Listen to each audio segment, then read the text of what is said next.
संसदेच्या अर्थसंकल्पीय अधिवेशनाला 31 जानेवारीपासून राष्ट्रपतींच्या अभिभाषणाने सुरुवात, 1 फेब्रुवारीला अर्थसंकल्प होणार सादर.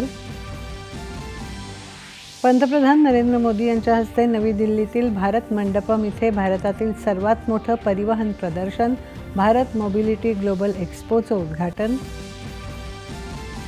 दशकभरात परिवहन क्षेत्रात FDI, तंत्रज्ञान हस्तांतरण आणि जागतिक भागीदारीचे नवे मार्ग खुले. या क्षेत्रात भविष्य घडवू पाहणाऱ्या प्रत्येक गुंतवणूकदारासाठी भारत एक उत्कृष्ट स्थान. पंतप्रधान. राष्ट्रपतींच्या हस्ते 2024च्या राष्ट्रीय क्रीडा पुरस्कारांचं वितरण. डी. गुकेश, हरमनप्रीत सिंग, प्रवीण कुमार आणि मनु भाकर यांचा खेलरत्न पुरस्काराने गौरव.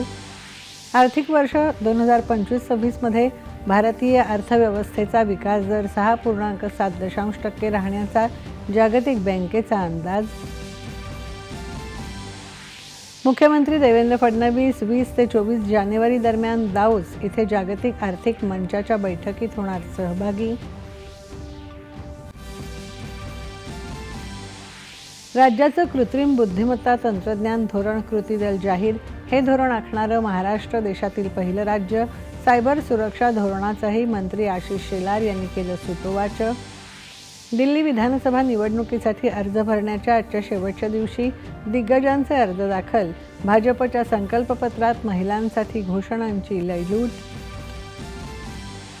पुणे-नाशिक महामार्गावरील नारायणगावजवळ झालेल्या 3 वाहनांच्या अपघातात 9 जणांचा मृत्यू. मुख्यमंत्र्यांकडून मदतीची घोषणा. आणि नवी दिल्लीत सुरू असलेल्या खो-खो विश्वचषक स्पर्धेत भारतीय महिला संघाने बांगलादेशला नमवत उपांत्य फेरीत केला.